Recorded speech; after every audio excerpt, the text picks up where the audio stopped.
Alors nous sommes aujourd'hui, donc mardi, on est le 29 Sivan et nous sommes arrivés d'Av Samer Desvahim.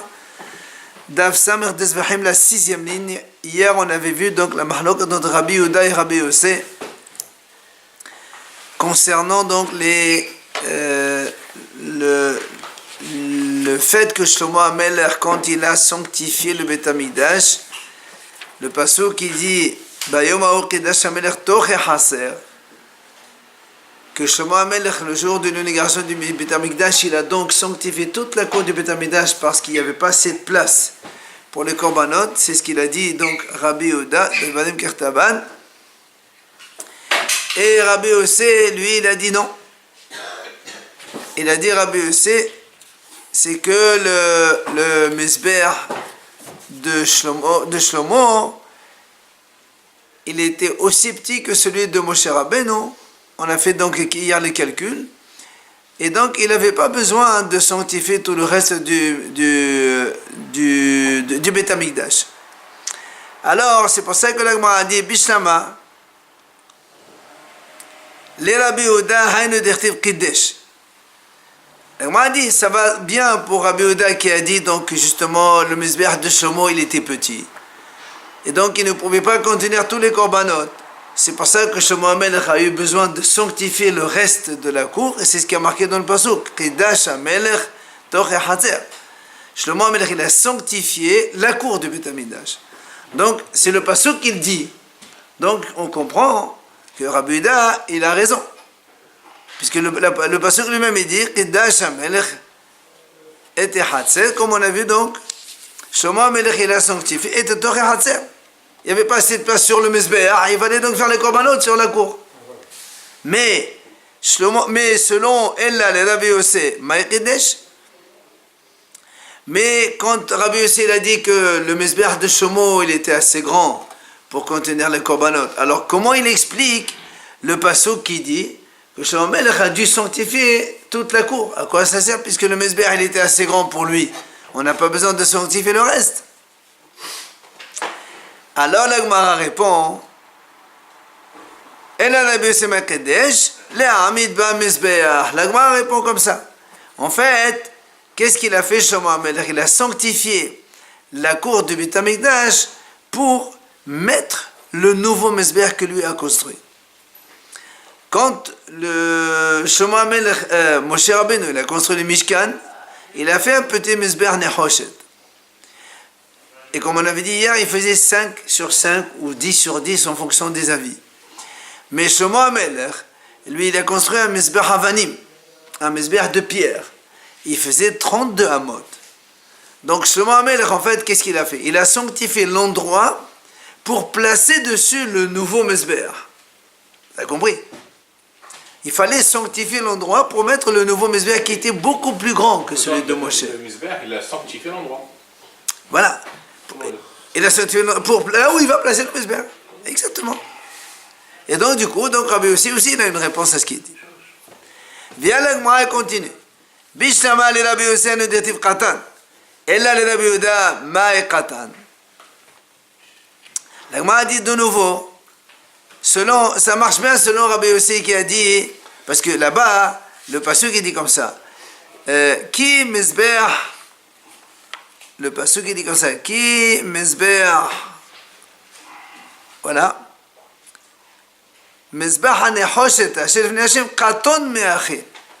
Il y a marqué le Mizbeach HaNehoshet de Moshe, Katon Me'achil. Il est plus petit de contenir. Donc la Gemara a dit, puisque selon Rabbi Yossé, que le Mizbeach de Shlomo, il était assez grand par rapport à celui de Moshe Rabbeinu, alors on comprend que le pasuk il dit Katon Me'achil. Donc le Mizbeach de Moshe, il était petit, il ne contenait pas assez le korbanot que Shlomo HaMelech va faire. Donc ça marche très bien. Et là, les Rabbi Yehuda ma'e Katon. Mais selon Rabbi Yehuda, pourquoi? Puisque de toute façon, le Mizbeach de Shlomo aussi, il était petit selon Rabbi Yehuda. Puisque Rabbi Yehuda, il a dit que Shlomo, il a dû sanctifier toute la cour du Beth Hamikdash. Alors pourquoi il a dit Shlomo il a sanctifié la cour? Car le Mizbeach de Moshe, il était petit. mais le sien aussi il était petit. D'accord? Vous comprenez la question? Puisque le pasuk il dit Shlomo HaMelech il a dû sanctifier la cour du Beth Amikdash car le Mizbeach de Moshe il était petit. Mais c'est pas vrai parce que le Mizbeach de Shlomo aussi il était petit selon lui puisqu'il a dû sanctifier toute la cour. Alors là aussi la Gemara répond Achi Amar Mizbach Havanim Sha'asa Shlomo Tachat Mizbach HaNechoshet Chatan Hava. Il dit en fait, Rabbi Yehuda il te dit que le pasuk il veut dire ici que l'endroit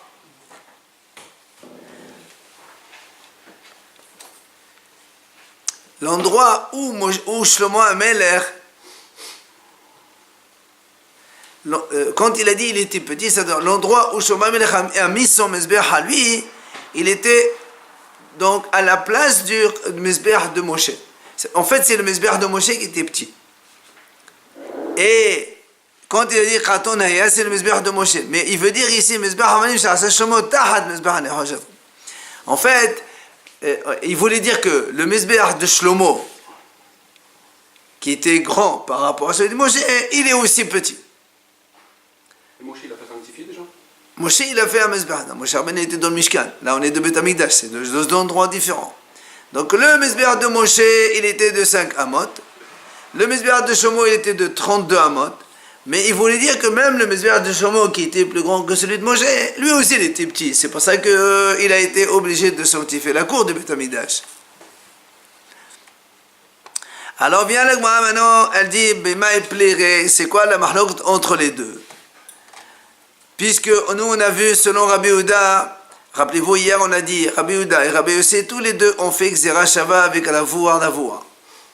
Seulement, un, il a fait avec le Mizbeach de Yehezkel. Rabbi Yehuda, il a fait le Ravoua dans les dimensions horizontales.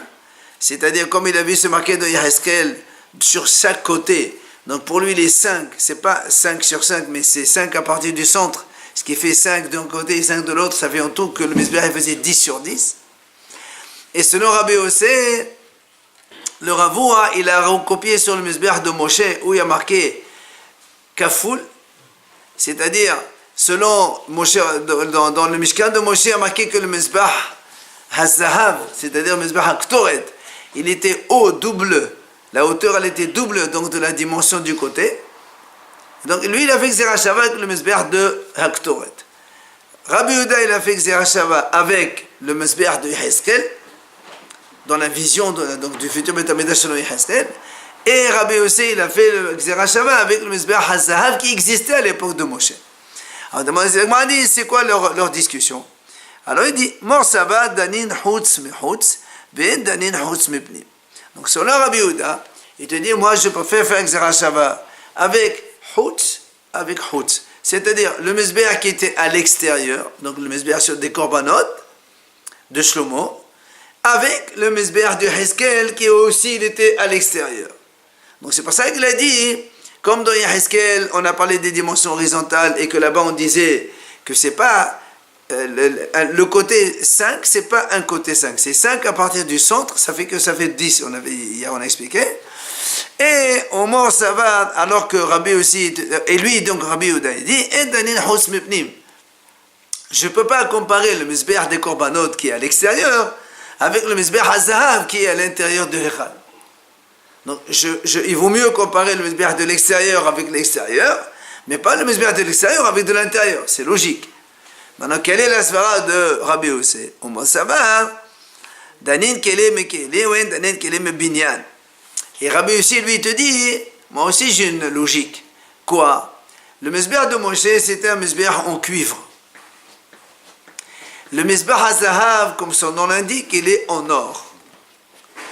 Alors il te dit, moi je préfère comparer un ustensile d'un ustensile, puisque le Mizbeach de HaZahav c'était un ustensile, c'était en or, l'autre il était en cuivre, c'était aussi un ustensile. Alors que le Mizbeach de Shlomo, qu'il a construit, il était fait avanim, c'est de la pierre, c'est plus un ustensile, c'est une construction. Donc je ne peux pas comparer la construction pierre avec un ustensile. Donc c'est ce que dit Mor Sabat. Donc il préfère apprendre le le Mizbeach, donc à partir du Mizbeach HaZahav, comme le Mizbeach HaNerosh de Moshe Rabbeinu, et on n'apprend pas le Keli de Binyan de la construction. Amar Rava, Modé Rabbi Yehuda Bedamim. Rappelez-vous, hier on a dit que Rabbi Yehuda a dit, même si, on a parlé hier que quand le Mizbeach il est cassé, on a le droit d'amener les sacrifices, les animaux, donc la viande et les graisses, sur l'endroit, l'emplacement du Mizbeach. Même s'il est cassé, on peut mettre la viande et les sacrifices. Par contre, on a dit, si le Mizbeach il est cassé, on n'a pas le droit d'asperger du sang. Même s'il est un peu ébréché, on n'a pas le droit. Il faut attendre qu'il soit tout donc carré. Ça, c'est ce qu'il a dit, donc, Rava. Il a dit, Modé Rabbi Yehuda Abedamim. Que Rabbi Yehuda, il dit que pour le sang, c'est indispensable d'avoir un Mizbeach dans les dimensions précises, sans donc qu'il soit ébréché. Quand c'était cassé, il faisait sans asperger. On ne peut pas asperger, donc on ne fait pas de korbanot. On fait pas de korbanot. Il faut réparer, et après on fait le korbanot. On a dit qu'on pouvait faire un korban même quand c'était cassé, juste avant. Ah non. Il a dit, Rabbi Yehuda, il dit que si on a fait, par exemple, non, si on a fait la shrita, regarde, si on a fait la shrita, et on a aspergé le sang, et le Mizbeach, après il s'est cassé, tu peux continuer à mettre la viande sur le feu, pas de problème. Mais tant que tu n'as pas aspergé le sang, il s'est cassé, là c'est pas sous, ça rend pas sous le korban comme on a vu. Et Rava il amène une preuve. Il dit, Détania, rappelez-vous, on a vu ça. Rabbi Yehuda Omer, Kol Sihad Ha'em Emalem Edam HaTa'anavot HaShulchan Legבי HaMizbeach, שאם יישפך דמו של אחת מהן, נמצא זה מכשירו. Elle rappelle, on a vu dans Psahim, l'après-midi de Pessah, il y a beaucoup de milliers de korbanot, puisque les bénis Israël viennent tous faire korban Pessah. Et il y a plein de sang par terre, puisque on fait la shita, on recueille le sang dans une coupelle pour faire la srikra, et après il y a du sang qui coule. Et Rabbi Yehuda il dit là-bas, le Kohen il prend un verre du sang par terre, il va l'asperger sur le Mizbeach. Pourquoi? Au cas où il y a un agneau dont le sang il s'est totalement renversé par terre, alors on peut prendre, au moins on a acquitté, on a fait l'essentiel avec ça. Alors là, moi, a dit, ici,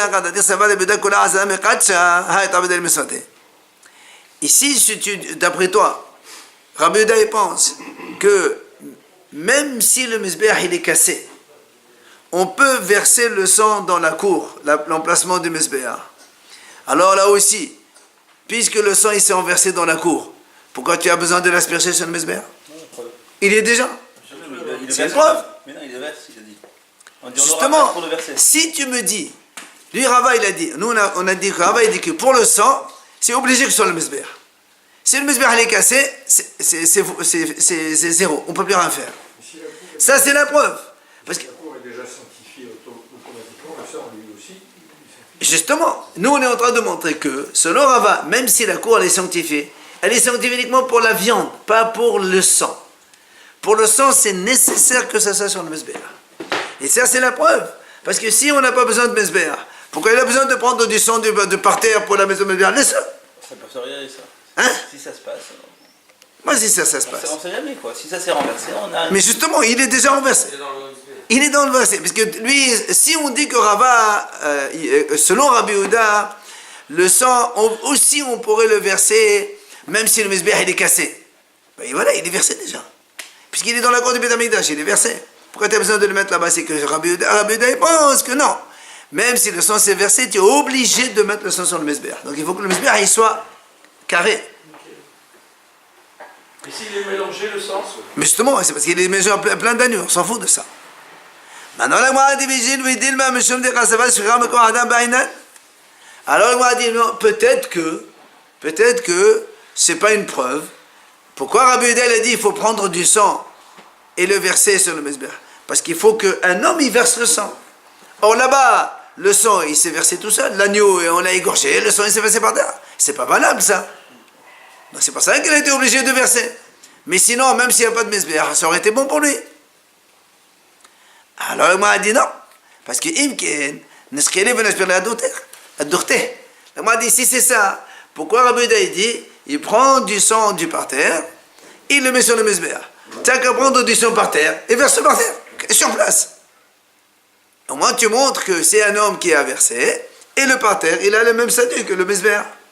Et là tu vois bien que selon Rava, il dit que Rabbi Yehuda, il a dit lui comme ça, il faut prendre le sang du parterre et le verser sur le Mizbeach, donc c'est indispensable qu'il y ait le Mizbeach. Et l'homme. Viens la Gemara dit non, même pas. La Gemara dit non, ça c'est pas une preuve parce que de toute façon, tant qu'à prendre, puis tu es obligé de prendre. Pourquoi tu vas le verser par terre? Si on dit qu'il est déjà versé, c'est valable, je veux bien. Mais tu me dis non, il faut la force d'un homme. Il faut que le Kohen y prenne pour verser. Parce qu'il est dans sa main, il ne va pas le reverser par terre. Mais le seul Mizbeach. Donc c'est pas une preuve encore.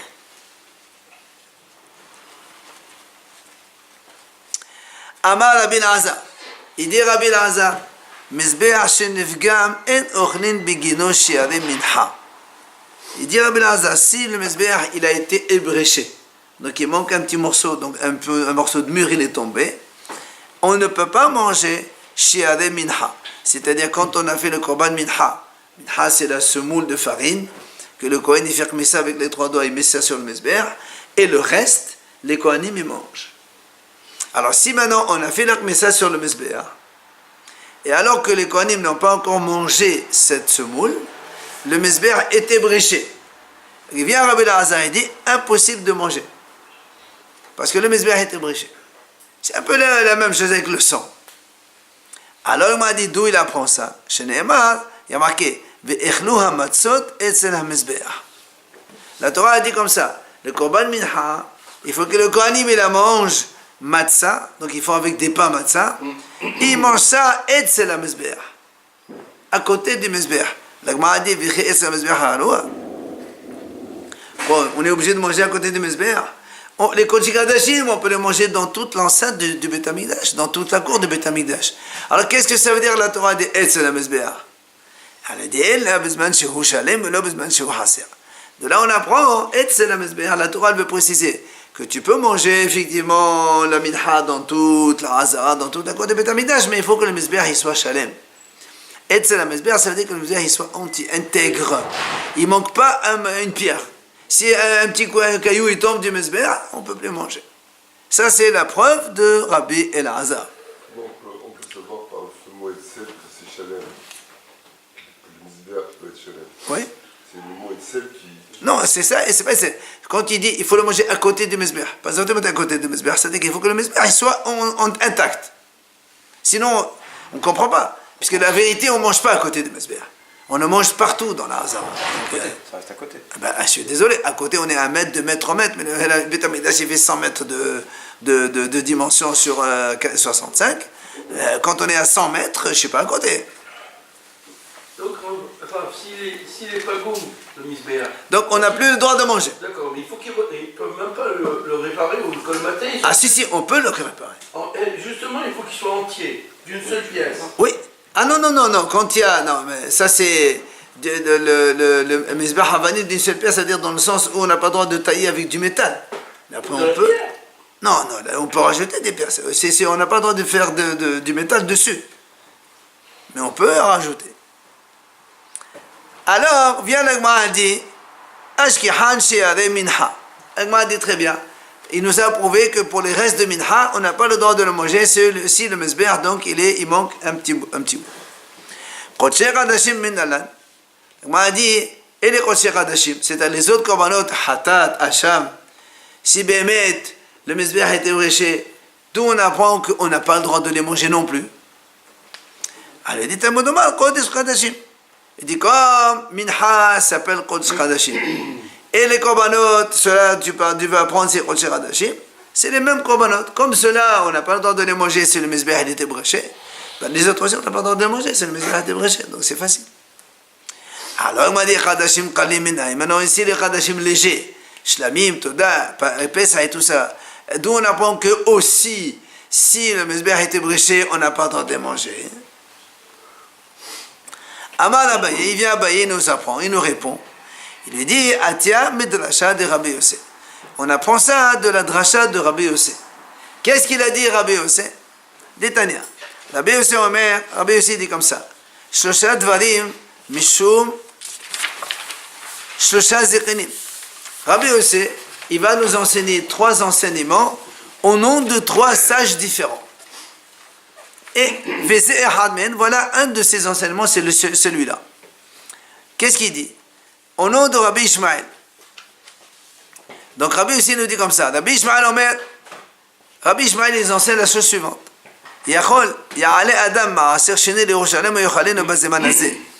Est-ce qu'aujourd'hui que le Beit HaMikdash est détruit, j'ai le droit de prendre le Maaser Sheni et de l'amener à Yerushalem et le manger là-bas?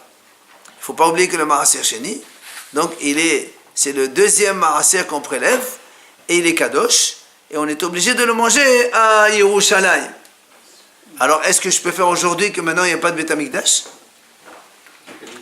Alors, il nous apprend Rabbi Ishmael, il dit comme ça, Vidinhu, j'apprends ça à partir de Bechor. Il dit comme ça, Bechor ta'on haba'at makom, ou ma'aseh ta'on haba'at makom. Dans la Torah, c'est marqué que le Bechor, un premier-né animal, il faut l'amener au Beit HaMikdash pour le sacrifier et le manger, les Kohanim donc. Et ma'aseh aussi, la Torah dit, il faut l'amener à Yerushalayim. Alors il dit, de la même façon que le premier-né, on ne peut l'amener que quand il y a le Beit HaMikdash, puisque c'est un sacrifice, et donc on ne peut pas l'amener s'il n'y a pas de Beit HaMikdash. Le Maaser Sheni non plus, comme il n'y a pas de Beit HaMikdash, alors on n'amène pas. Comme le Bechor, c'est la même chose. Maaser, on apprend ça de Bechor. C'est ce qu'il a dit Rabbi Ishmael. Alors viens, nous, la Gemara repousse. Elle dit, mais attends, mais quel rapport? C'est pas du tout la même chose. Parce que mal la Bechor, il dit, comment tu peux comparer le Maaser Sheni avec le Bechor? Le Maaser Sheni, on l'amène à Yerushalem, on le mange. On n'a pas besoin d'aller au Beit HaMikdash. Alors que le Bechor, tu dois amener au Beit HaMikdash, tu dois faire l'aspersion du sang sur le Mizbeach, tu dois faire les graisses interdites sur le Mizbeach. Comment tu me compares l'un par rapport à l'autre? L'autre, il n'y a pas de Mizbeach, c'est pour ça qu'on n'amène pas. Mais celui-là, tu n'as pas besoin de Mizbeach, tu pourrais peut-être l'amener le Maaser Sheni, donc tu ne peux pas du tout comparer l'un avec l'autre. Alors viens là, moi, dit, d'accord, bonne objection, Bikurim yochihu. Il dit, voilà, je t'apporte une autre preuve des Bikurim. Bikurim, c'est les prémices. Il faut amener les prémices à Yerushalayim, il faut les amener au Kohen. Là aussi, il faut les amener au Beit HaMikdash. Mais seulement, il n'y a pas de sang et de sur le Mizbeach, il n'y a pas ici. Donc, il lui dit la même chose. Comme Bikurim, on les amène à Yerushalayim, même s'il n'y a pas de Beit HaMikdash. Aujourd'hui, on ne les amène pas. Alors, le Maaser Sheni non plus, on ne l'amène pas. Alors, là aussi, elle le repousse. Mais pas du tout. La Gemara dit pour les Bikurim, c'est pas la même chose aussi. Pourquoi? Parce que les Bikurim, c'est vrai, il faut les amener à Yerushalayim, mais aussi il faut les amener au Beit HaMikdash. Et la Gemara dit là-bas dans Parashat Kitavo, il faut que le Kohen il le pose devant le Mizbeach. Alors c'est normal, maintenant il n'y a plus de Mizbeach, on ne peut plus l'amener. Mais le Maaser Sheni, il ne faut pas l'amener devant le Mizbeach.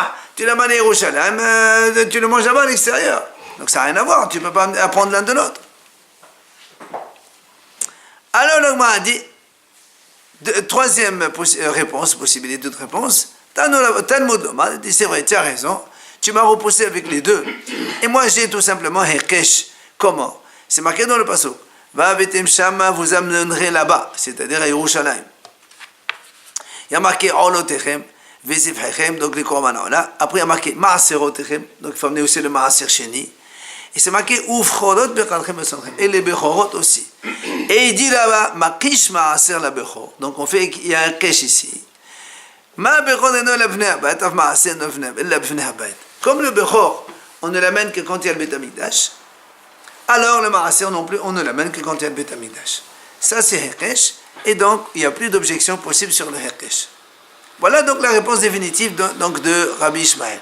Que les Kadashim Maaser Sheni, donc c'est Kadashim, c'est même pas Kadashim Kadim, pour l'instant c'est Maaser Sheni.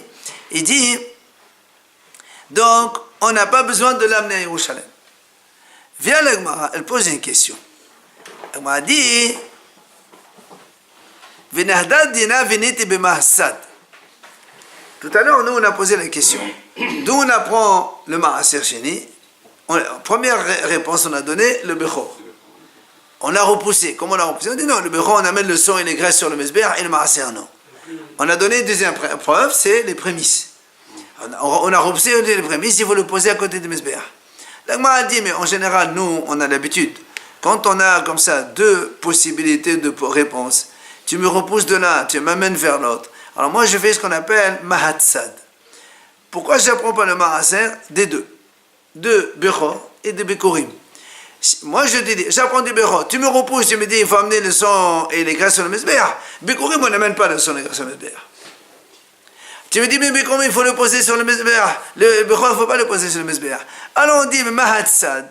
C'est-à-dire, point commun, il faut les amener à Yerushalayim. Alors là aussi, il faut l'amener à Yerushalayim. Maintenant qu'il n'y a pas le Beth Amikdash, comme le Bechor et le Bikurim, on ne les amène pas. Alors le Maaser, on n'amène pas. On n'a même pas besoin d'un pasouk. Toi, tu m'as amené un pasouk, tu as fait Hekesh.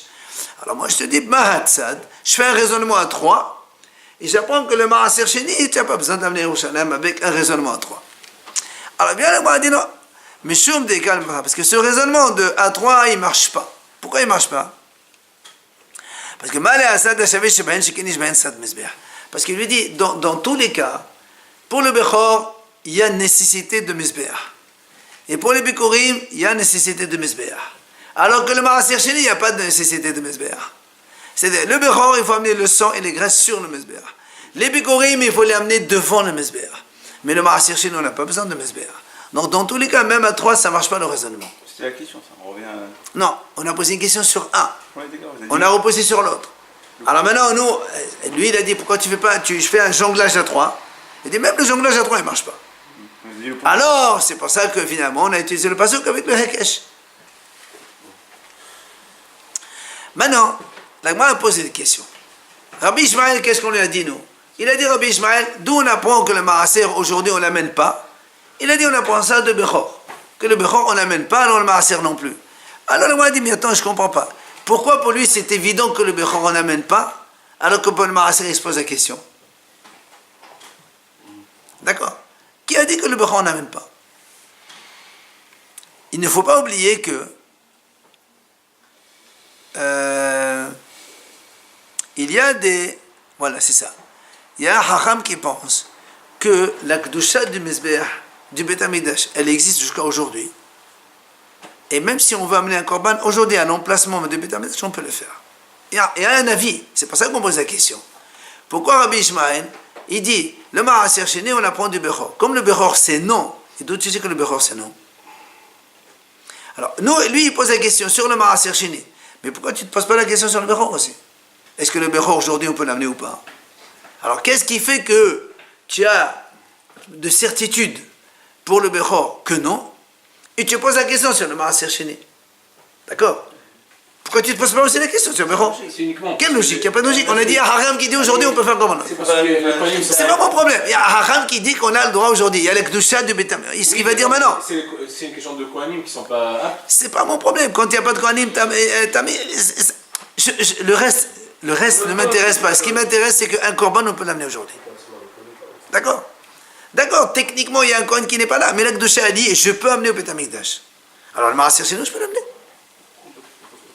Surtout perpétuer le Makor. Oui, mais c'est toute la discussion. Est-ce que la Kedusha de Beth Amikdash, elle existe encore aujourd'hui ou pas? Alors il dit, Maïka Sava. C'est pour ça que le m'a dit, qu'est-ce qu'il pense Rabbi Ishmael? S'il pense que la Kedusha Rishona, c'est la première sainteté de Beth Amikdash, Kedusha Leshata, elle est Kedusha Leshata, donc elle était donc au moment du Beth Amikdash, mais elle est encore la Hatid Lavo, même aujourd'hui où c'est allié. Et donc, si c'est allié, le Bechor Nami, même le Bechor non plus, donc on peut l'amener aujourd'hui. Si tu me dis que la Kedusha est alliée. D'accord? Maintenant, ici, il pense que non. La Kedusha du Beth Amikdash, elle est que quand il y a le Beth Amikdash. Maintenant que le Beth Amikdash est détruit, maintenant il n'y a plus de Kedusha. Donc on ne peut pas amener le korbanot. Alors Bechor non plus, on ne peut pas l'amener.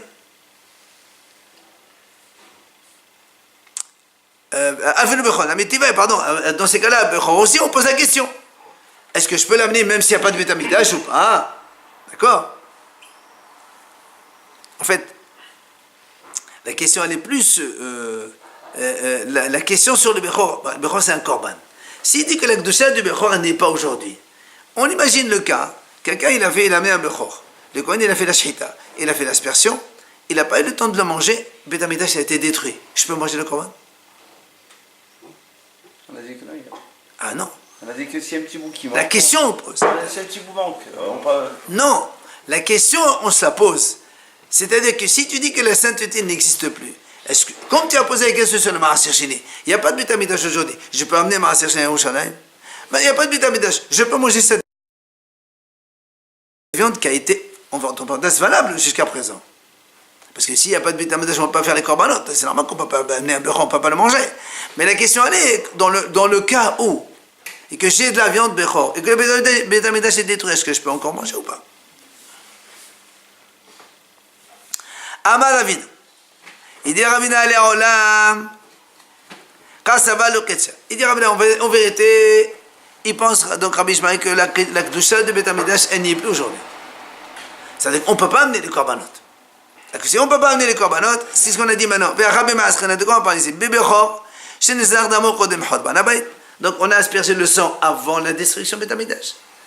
Et le Beth Amikdash a été détruit. Et la viande, elle est là.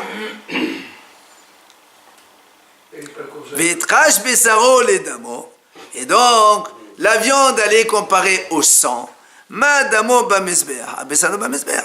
la même façon que le sang, il ne peut être amené que s'il y a le Mizbeach. Même la viande, on peut l'amener que s'il y a le Mizbeach. Sous-entendu que maintenant qu'il n'y a plus de Mizbeach, Beth Amikdash détruit, alors on ne peut plus le manger. Alors il dit Ve'atema, c'est ve'alech bechor. Et maintenant le Maaser Sheni, on apprend du bechor. Comme le bechor aujourd'hui on ne peut pas le manger parce qu'il n'y a pas de Beth Amikdash, alors le Maaser Sheni non plus, on ne peut pas le manger, on ne peut plus l'amener à Yerushalayim. Alors vient la Gemara du Sot, allez comment? V'chid aval la bet be'akesh azem la bet be'akesh. On m'a dit qu'est-ce que tu racontes? Le bechor lui-même, comment tu l'as appris toi? Par hekesh avec le sang. Tu me dis, comme le sang, on ne peut pas, alors la viande non plus. Donc, la viande du bechor, tu l'as appris du sang.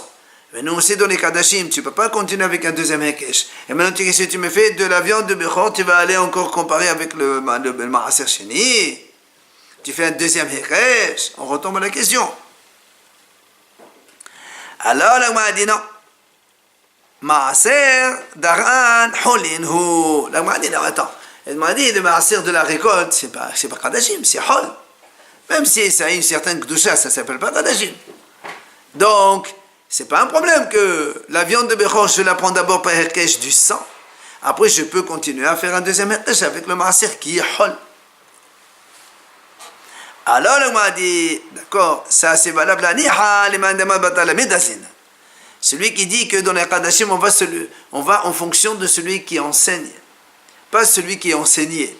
Ici, c'est le bechor qui va enseigner et le maaser est enseigné. Donc, celui qui dit Batal Lamed Azenan, pardon, le Lamed c'est le maaser qui est enseigné. Or, le maaser il est hol, d'accord, tu as raison. Seulement, il lui dit Lamed Azenan. Mais il y a Hacham qui dit dans le raisonnement, on va en fonction de celui qui enseigne, pas celui qui est enseigné. Or, ici, celui qui enseigne, qui c'est le bechor.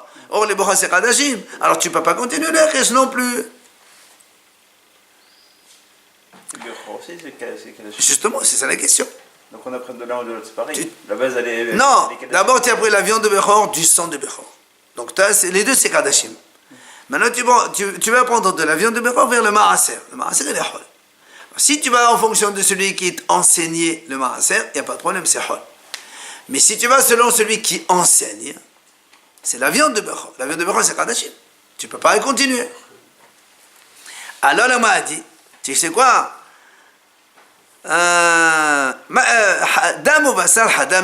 Il lui dit non. Toi, tu as cru que la viande de bechor, on a pris du sang de bechor avec hekesh, et en vérité, c'est pas hekesh. Le sang et la viande, c'est la même chose. D'un animal, du même korban, c'est pareil. Donc ici, je n'ai pas fait un hekesh. C'est la viande de bechor et le sang de bechor, tous les deux en même temps. On les mange pas, on ne les fait pas quand il n'y a pas de mizbeach. Donc il n'y a pas de hekesh, du coup je fais un prochain hekesh, après c'est pas un problème.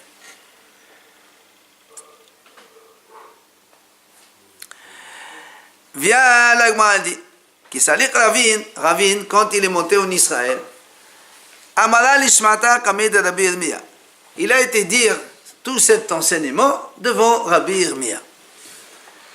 Alors, quand il a dit ça, Rabbi Yirmiyah, il lui a dit, Amar, Bablai Tabshai Amtud Diyad Ve'arachshucha Amri Shmata Demhashcha.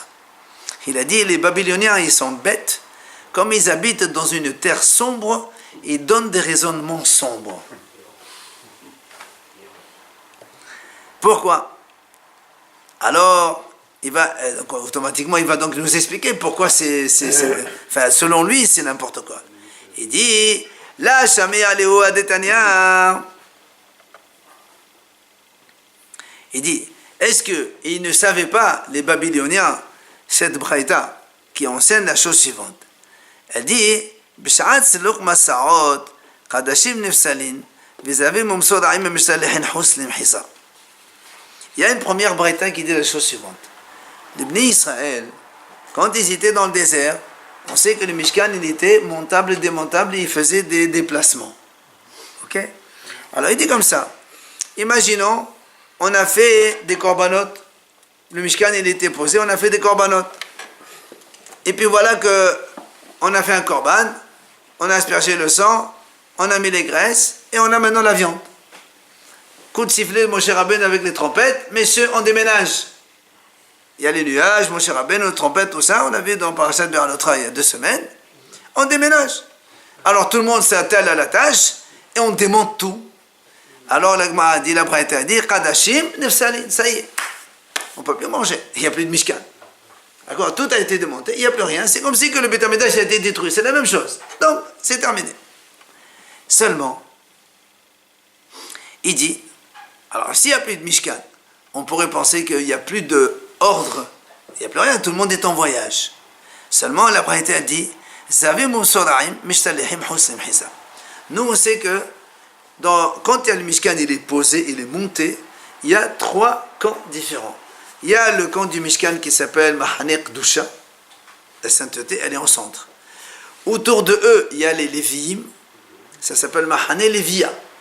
Et autour, c'est les bénis Israël, c'est Mahane Israël.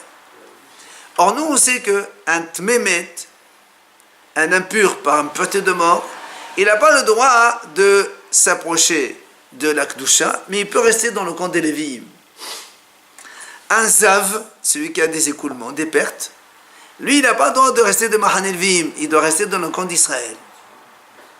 Et le Metzora, lui, il est exclu complètement de tout le camp. Et la Braïta nous dit, pendant les... Quoi, non, Kedusha, Lévi, Israël. Et l'extérieur. Ah, bah, c'est pas un camp, c'est dehors. Ça veut dire que quoi? Que quelqu'un qui touche un mort, il peut transmettre pas au Lévi, tout? Non. On ne parle pas qu'il touche. Il a le droit de résider et de rester là-bas. Mais comme personne ne peut le toucher. Ben non, celui qui le touche, il va tamer comme lui. Et la Braïta a dit là-bas quoi? Pendant le déménagement, pendant les déplacements, les Msonarim et les Mzavim, ils restent écartés du camp. Ça veut dire qu'on considère que même pendant le voyage, il y a la sainteté du camp. Alors qu'on a dit que les corbanotes, on ne les mange pas. Ça veut dire qu'il n'y a plus rien. Mais la séparation en 3 camps, elle continue à rester. Ça, c'est une braïta. Attends, je sais. Oui, mais c'est provisoire, parce que pourquoi ça continue? Parce qu'il va Attends. Il va le reconstruire. Attends. Vétania. Maintenant, il y a Vétania et Dach. Il y a une deuxième braïta qui dit, 2 secondes. Et la braïta dit, Bishne Mekomot, Kadashim le Echalim. Il y a une braïta qui dit comme ça.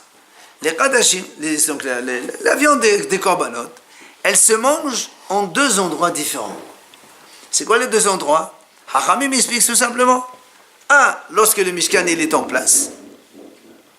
Donc on peut manger le korbanot. Et un, quand on est en déménagement. Alors tout à l'heure on a vu la Braïta a dit, dès qu'on déménage, la viande elle est pas soule. Et maintenant tu me dis, non, on peut manger la viande des korbanot même quand on est en déplacement. C'est contradictoire. Et là, la Braïta dit, n'est-ce pas que On est obligé de dire quoi? Que une braïta, quand elle dit on n'a pas le droit de manger pendant le déplacement, elle parle des Kodesh Hadashim. C'est-à-dire les sacrifices sacrés, donc doublement sacrés. Et la braïta qui a dit on peut les manger, elle parle des Hadashim Qalim. Les Hadashim légers. D'accord? Et donc,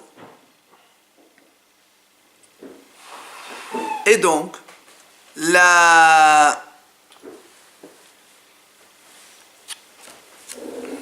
2 secondes. Qu'est-ce qu'on a vu nous tout à l'heure? Oui. Ici on a dit que...